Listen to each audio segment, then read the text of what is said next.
Hello and welcome to the HOA Show, where we discuss the news, problems, trends, and critical issues relating to life in a homeowner association. Join us every episode, and together we'll explore how to survive and thrive in the dizzying world of HOAs.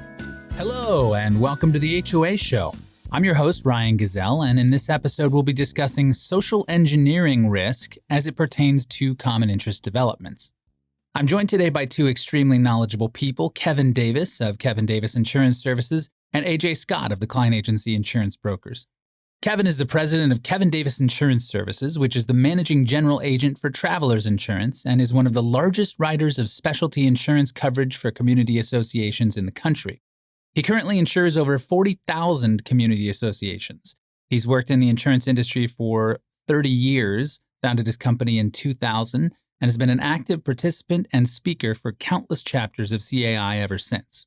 AJ Scott is the Associate Vice President at Client Agency Insurance Brokers. She holds the CPCU, and CIRMS designations, and is also very active in CAI's Orange County chapter. Thank you both for lending your expertise today. Thanks for having us. Thanks a lot. So Kevin, before we jump into the main topic, can you explain to our listeners what exactly an MGA or managing general agent is? Do you work for Travelers Insurance? Are you a broker? How does it work? Sure, we're totally independent, okay? And what we do, we put a contract together with Travelers Insurance to say that we have expertise in the area of condominiums, community associations in general, and we can do a great job of providing your product to community associations at a comfortable rate and give you a profit also. So what we do, our job is to make sure we understand community associations, their exposures and things that really impact them. So A, we give them the proper coverage, and B, we can charge the right amount of money premium so that B, the carrier can make some money. So you're kind of like the agent for the carrier and you represent the brokers. You know what? A perfect example, like a wholesaler. You go to a wholesale market, okay? Mm-hmm. The wholesaler works with retailers, and we're more of a wholesaler. You look at a wholesaler, that's who we are. Gotcha. And what specific areas of insurance for common interest developments does your company focus on? We focus on the specialty lines, and we talk about directors and officers, crime insurance, cyber, umbrella, those kind of coverages. Those are the ones that nobody really understands. We focus in on them so we can do a really better job for our clients, which are the retail insurance agents. Got it. And now getting down to the nitty gritty, what exactly is social engineering fraud? Okay, social engineering fraud to me is the single most important exposure that not only community associations face, but we all face right now. It's not even explaining it to you. I'm going to tell you what happened to me about a year and a half ago. Okay. And I do these cyber exposures to community associations all across the country. I was in Hawaii a year and a half ago. Okay. As soon as I landed, my controller called me up and said, how many gift cards do you want? What do you mean? What talk about how many gift cards you want? Yeah, how many gift cards you want? I didn't forget. I got an email from you, in your name, everything here says you needed gift cards to give out while you're in Hawaii. And I'm saying, no. Wow. That's social engineering. That's what it is in a nutshell. Somebody pretending to be me. Okay. My controller says I need gift cards. Okay. And this happens every single day to every single person. I don't care who you are or where you're at. It constantly happens. Okay. Now, why would that example not be considered a cyber fraud? If somebody's, in my head, I hear cyber, I think computers, somebody obviously hacked your email in order to email your staff. Why would that not be a cyber loss? Okay. This is a great question. There's a difference to me, I separate cyber into two areas. There is data breach, which I consider cyber. And then there's theft of money, which I consider crime. Now, they're all cyber related, but I separate it out so that one's covered under the crime policy and the other one's covered under cyber and has a crime section to the policy. So I separate those two things out to make things a little clearer, because most people, when you mention the word data breach, their eyes roll over.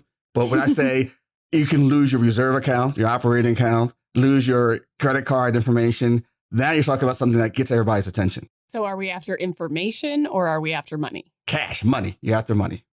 Yeah. Well, no, you know what? You're after both. But again, what we're talking about today, I'm focusing more on the money part, because They want that more than anything else. The Sure. easiest thing to do is with social engineering. Don't forget, social engineering really is me tricking somebody into giving me information. That's all. And once I get the information, I'm able to do something with it. The first social engineering claim that I experienced was that the landscaper was hacked. They took all his email addresses. They send them out to all the clients and say, please pay now to avoid any late fees. Here's my new bank routing number. As soon as they said that, it's over. And all you have to do is get one or two people to send the money in. And guess what? They send the money in and you don't even know you did it. And you send the money in. It takes a couple of months before you realize the real landscaper said, I haven't gotten paid in a couple of months. What's going on? That creates the problem. So now then you've got a loss for two separate parties. You've got the vendor who's out the money, and you've got the party that voluntarily parted with the money to the false vendor, right? Exactly. So would that be two different policies responding potentially, or the same policy? No, because the reality, the vendor never didn't lose any money. The vendor never received any money. So the vendor just hasn't been paid. So the first party would get reimbursed for their money, and then they would pay the vendor. Exactly. That's exactly how it works. Even though it was the vendor's email that was hacked and the vendor's email that sent the request for money? Yeah, because let's say the email wasn't hacked. Let's say that there was no hacking. Let's say that the person pretended to be the landscaper. And all you have to do is go to the landscaper's website, just copy the letterhead, put it on a card, and ship it and do it. That happens all the time. Now, you should keep track of whoever's listening to this, because if they steal these ideas, Yeah. Then they're coming after you, buddy. Did I sign any waiver before I started talking to her about? We'll work on that disclaimer language. Okay, thank you. So I really want to dial it in, though, before we move on. The difference between social engineering fraud and computer fraud, which is part of the fidelity bond, Yes. and cyber liability. Yes. So the computer fraud, which is part of the employee dishonesty package, one of the insuring agreements, is reimbursing money, right? Yes.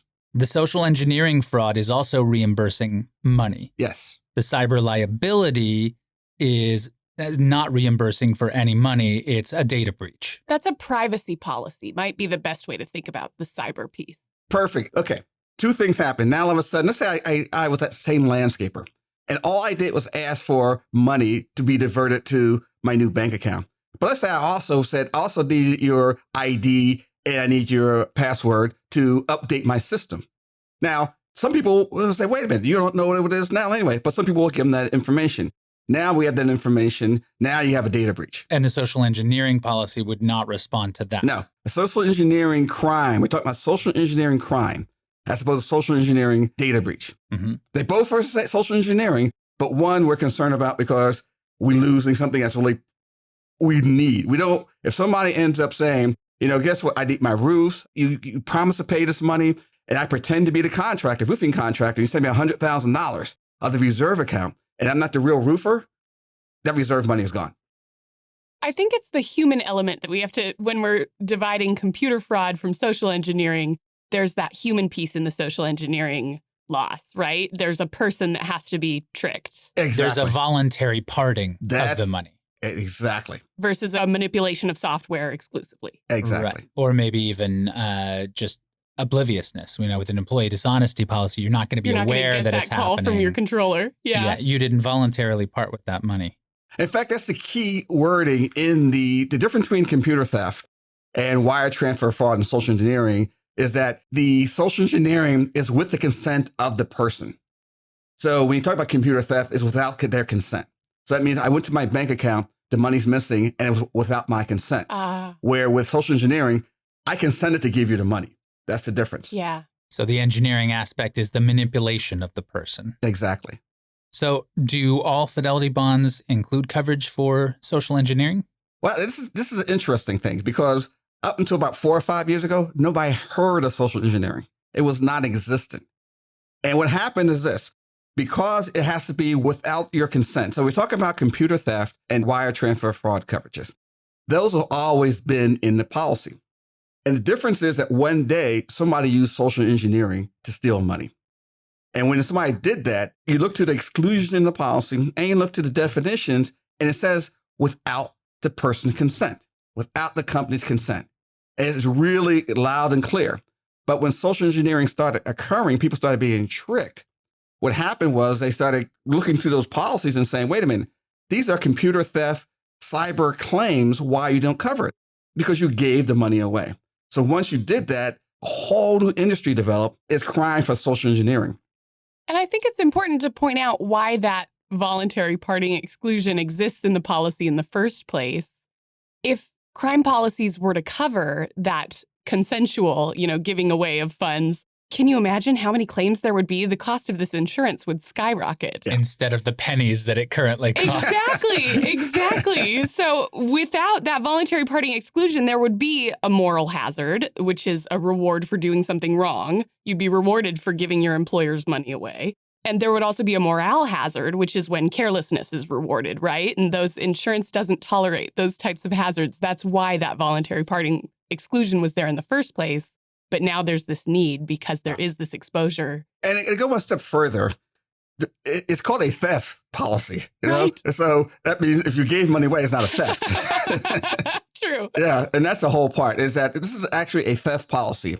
And a theft means you have to be an intention there. They have the intent to cause a loss. Right. Without the intention to cause a loss, there's no loss. The employee dishonesty policy is the theft policy that you're talking about specifically. Yes, and a crime policy. When we talk about a crime, we talk about theft, fraudulent, and embezzlement, all those things. You have to be an intent there to cause a loss, which means that, let's say that if you talk about mismanagement of money, because you hear that a lot with board of directors saying that, wait a minute, my reserve account is at $100,000 and should be at $400,000. And I know you got a new roof on everything, but you overpaid for the roof. So it should be $100,000 more because you overpaid for the roof.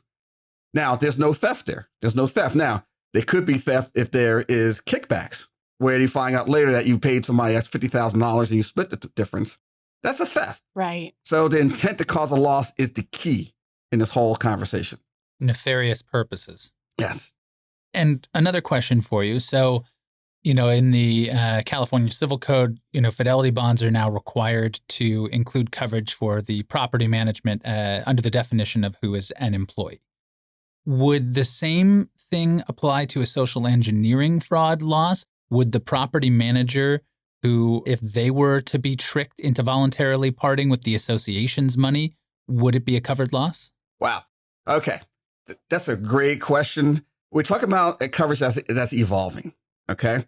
When coverage first started, social engineering, coverage was only provided if you made that phone call first to verify who you're sending the money to. So that was the first original concept of it, which was kind of crazy because you call up and verify it. Then there's no loss. Yeah. So then they changed that and said, okay, it's first party for the insured. So our first question is, wait a minute, the property manager isn't insured under the policy. Okay. So what happens then? Well, for most policies, the property manager only covered under employee dishonesty section. Nothing else. However, what we've done is said, you know what? To make this thing work, we have to include it in all insuring agreements: computer theft, wire transfer, fraud, and social engineering.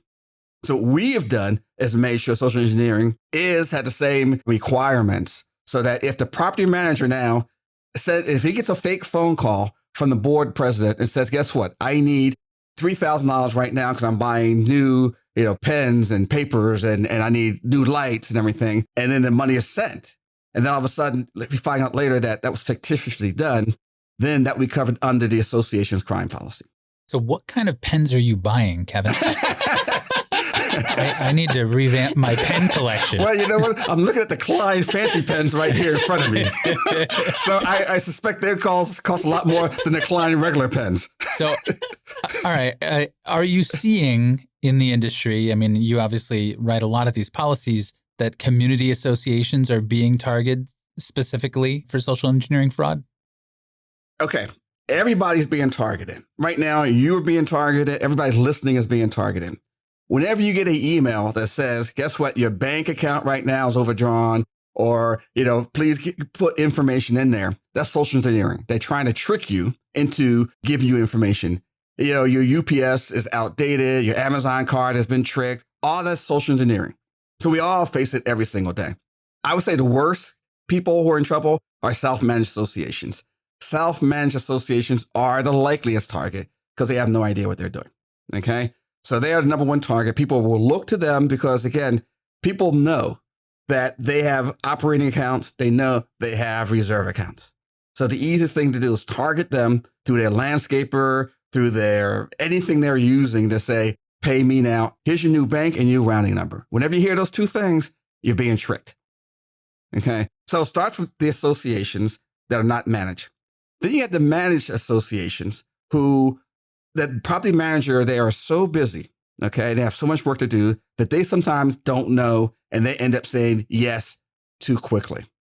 You know, one example we had in New York, and this happens only in New York, where they'll say, listen, we need new paintings in the lobby. The paintings we had before are old and outdated. Send me money now for new paintings. I can't stand to look at this one painting anymore. Yes. Make it go away. Make it go away, yes. And you see it. And that's what happens. And again, it's been happening. It will happen. It's happened to a lot of managers right now, and they don't even know what even happened to them. They have no idea. None. Because it's hard to figure out what happened. And what they do, they count it as a loss and say, okay, well, what happened here? We don't know. Well, let's just pay it, not worry about it. Right. They think that they paid a legitimate bill. So how do you find that? It's a needle in a haystack. Exactly. Yeah. Can you provide us with some other examples you've seen in the HOA world? Well, sure. Start from the easiest ones. You start from the ones where you have the board of directors who have the budget and it has this money sitting there. Okay.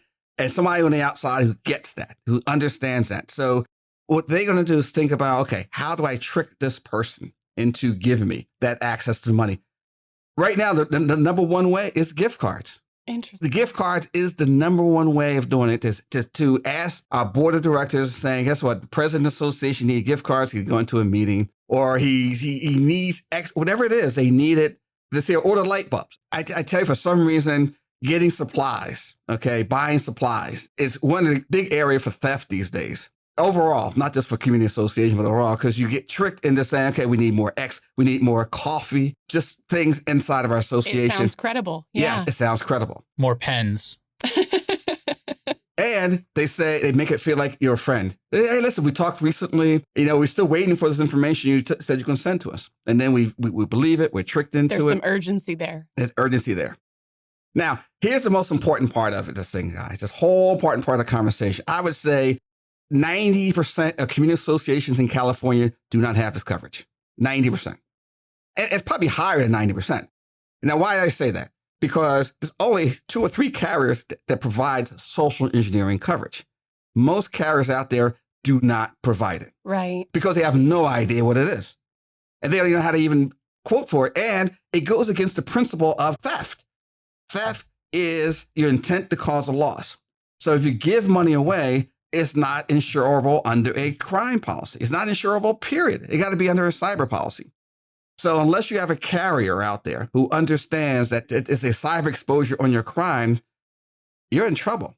So everybody who's listening to this right now, I would say, probably does not have social engineering coverage under their crime policy. And one more thing is that the cost to add that for a $100,000 limit is about $60. It's interesting because there's a bit of a discomfort, right? If you're a manager, is it a little awkward for you to start explaining the need for this coverage to your clients? Like, I could be fooled, so.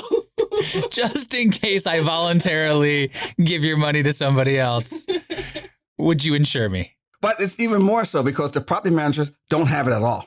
I would be surprised if one property management company out there has social engineering coverage. I have never had a manager ask me for this coverage when I've been quoting an account. I've offered it many times. I've never had anyone ask me for it. Are there standalone policies, or is it specifically just an endorsement available under certain fidelity bond policies? That's exactly the problem.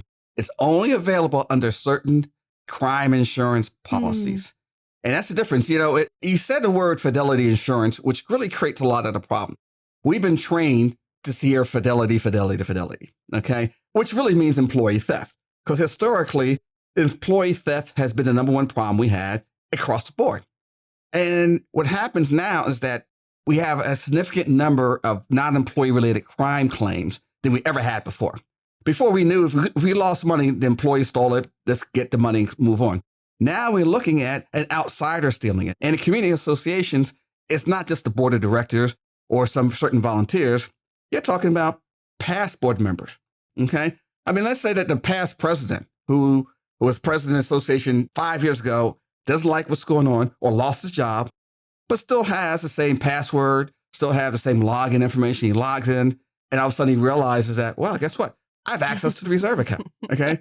And he steals that money. He is not an employee anymore. That's not employee dishonesty anymore. That's computer theft, wire transfer fraud, or even social engineering. If he calls up and says, hey, guess what? My password's been outdated. I tried to log in. Can you update it for me? Oh, sure, here you go. And they give it to him.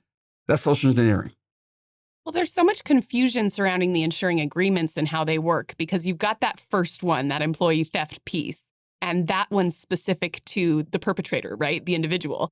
All of the other insuring agreements are specific to types of crimes committed by anyone in the world. Exactly, by right? non-employees. Yeah. That's the tricky part, is that we're so focused for all these years on employee theft, and we just ignored all of the coverages. Like the positive forgery, we ignored until now we have these printers that can print checks faster than anything. And now you have wire transfer, and then you can wire transfer money and computer. You have all these different things that non-employees have access to that's creating a bigger problem for community associations and everybody across the board. It's a huge problem. I think folks also think that they can try to hold the bank responsible. Oh, yeah. Or they don't know. See, social engineering is 5 years old. And so they don't even know it even exists. I mean, they still understand. They're still trying to get cyber coverage down.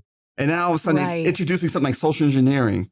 So it's a concept that, as insurance people, we have a difficult time understanding. You can try to explain it to a novice saying, you need protection because you could be tricked. First thing people are going to say, I'm smarter than that. I'm never going to be tricked. Right. Okay? Right. And they're the ones being tricked. Oh, no, we're very careful. So, Kevin, are there specific criteria that make it a social engineering fraud loss under the policies? Yeah, you're tricked. You're tricked by somebody pretending to be a client, a vendor, an employee, just being tricked in general. It's a really unique concept because you don't have a lot of exclusions to it. It is, have you been tricked? Somebody tricked you into doing it. You have knowledge that you gave money away. Yes. The key thing is that right now is that the coverage you have, the maximum limit that we put out is $100,000. Lawyers out there are tricked constantly. It's right now, especially because they have such large awards out there. These are things that created years and years ago. One of the first claims I've ever heard was where a new CEO, and I'm sitting next to him, and he said, I just was appointed, right, as CEO of a major corporation. By the time he got there, somebody else had tricked that new board in saying that he was the person giving me a new check, giving me my new routing number, getting my new information, and getting the bonus that I had. So all that stuff was gone before he even got there. Wow. And this is before we even knew social engineering was coverage. Okay. So what kind of warranties or safety protocols need to be in place? Are there any in order to get this coverage? Well, historically there was. And that was you had to make a phone call first before this coverage would even be in effect. So if you made the phone call and you still got tricked into it, that's one thing. So I recommend anybody out there, okay, if you hear the words new bank number and new routing number, wait a minute, what's going on here? Let me find what's going on. Make the call. Don't make the call to the person whose name is addressed on the email because they will be the person perpetrating it.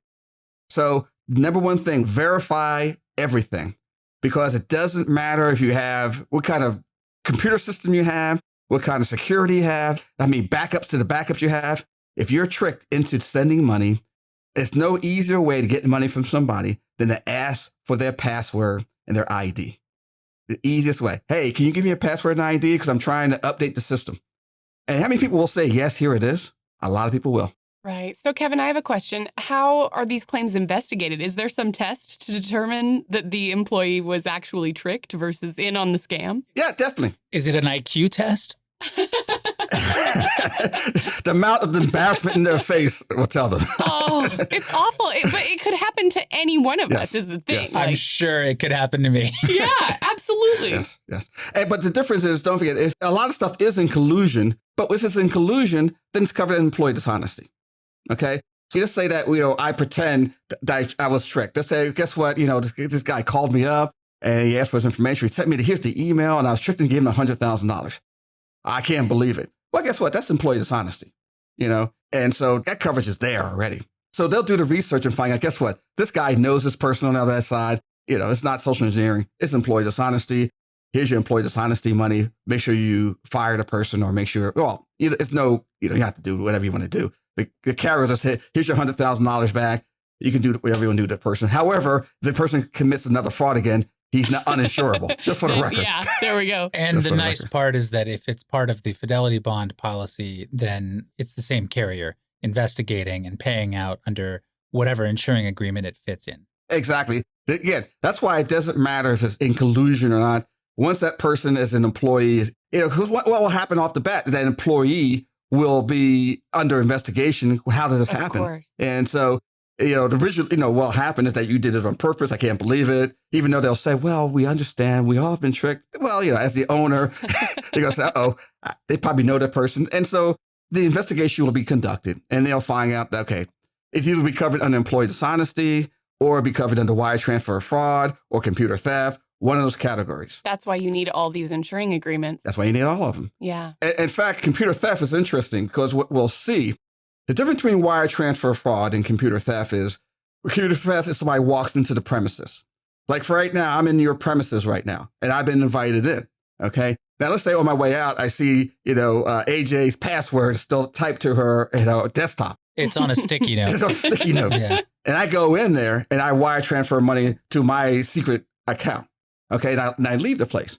Now all of a sudden that is computer theft. That means I came inside here, but you don't have no idea that I did it. You don't know. I said I'm going to the bathroom right now. You guys still talking. Now the money is gone. That's computer theft. But it wouldn't be a wire transfer fraud because you wired it? No. That's the difference. I came on your premises and wired it. Because they'll find out that when that loss is discovered, first thing they'll say, wait a minute, that happened from your own office there. That means AJ really took the money. AJ, wait a minute, it hasn't been me. I don't, yeah. But what'll happen, they'll find out, no, somebody else. That's different than computer fraud and wire transfer fraud. Wire transfer fraud happens, I'm home right now, and I send AJ a quick note saying, AJ, I'll be there in about an hour. Oh, by the way, give me, some secret information or something. Or I need, can you, instead of validating, can you give me $10? And I find out that some information. Now I have that information. Now I'm wire transfer right from my house in Encino. Well, if you know any good investigators, I might need to have AJ looked into after this conversation. So Kevin, in summary, what are the takeaways that folks need to know about social engineering? Summary is this. Number one, there's coverage out there available for $100,000 and less than $75. It's mandatory. You have to have it if you are a community association. If you are a property manager or a business owner, make sure you go to your insurance professional and say, I need social engineering coverage. Number one. If you can't get the coverage, make sure that anytime anything looks suspicious, pick up the phone and say, wait a minute, landscaper, I paid you already. Why are you sending me a different one? I didn't send you anything. Be careful. It's the easiest thing to do is be tricked into giving money. It's the easiest thing, and data and information. It's easier to do that than to have you click on a link, okay? Because we're smart enough to click on a link, but we're not smart enough to say, hey, guess what? Can you update your information right now? And we go, yes, here it is. So just be aware right now that if you had that loss, the odds are it will not be covered. We're talking about thousands and thousands of dollars. You're talking about your operating account, you're talking about your reserve account, is what the people understand who are committing these crimes know that you have, and they're after it. And I guess the last takeaway being that social engineering is a booming industry if you're looking for a new career to get into. Oh, no. It really is. In fact, I would take Psych 101 first, and then take Psychology 101, and take Psych 210, and take all the psych classes. Then you really know how to manipulate individuals into giving them the data they need to rip you off. But I liked what you said, Kevin, that anytime you see new account number, new routing number, let that be a red flag just waving in front of your eyes, and verify it independently with contact information you already have before you got that email. Exactly. Pick up the phone. Yeah, yeah. Yep. All right. Well, thank you for sufficiently scaring us today, Kevin. If our listeners have any questions for you or they'd like to learn more information like this, where should they go? I would say they contact their local insurance agent and say, I heard about social engineering. Can you get more information? Put the onus on them, because if they don't, you come back later and say, I asked for social engineering. You didn't give it to me. Now I've lost money. It's your responsibility. All right. Well, that's our show for today. A special thanks to our experts, Kevin Davis and AJ Scott, for their time and wisdom. As we end our episode, we'd like to remind our listeners that if you have any comments, questions, or suggestions for topics you'd like to learn about, you can email us at feedback@hoashow.org. That's feedback@hoashow.org. Join us next time on The HOA Show. To share or subscribe to the HOA Show, visit us at hoashow.org. There, you'll be able to listen to other episodes, find helpful resources relating to HOAs, provide feedback, submit questions, and check out other great stuff. The HOA Show podcast has been made possible by the contributions of Klein Agency Insurance Brokers, leaders in the community association industry. The views and opinions expressed by the podcast, its presenters and guests, do not constitute legal advice. For more information on how the topics in discussion apply to you, please consult with your own legal counsel.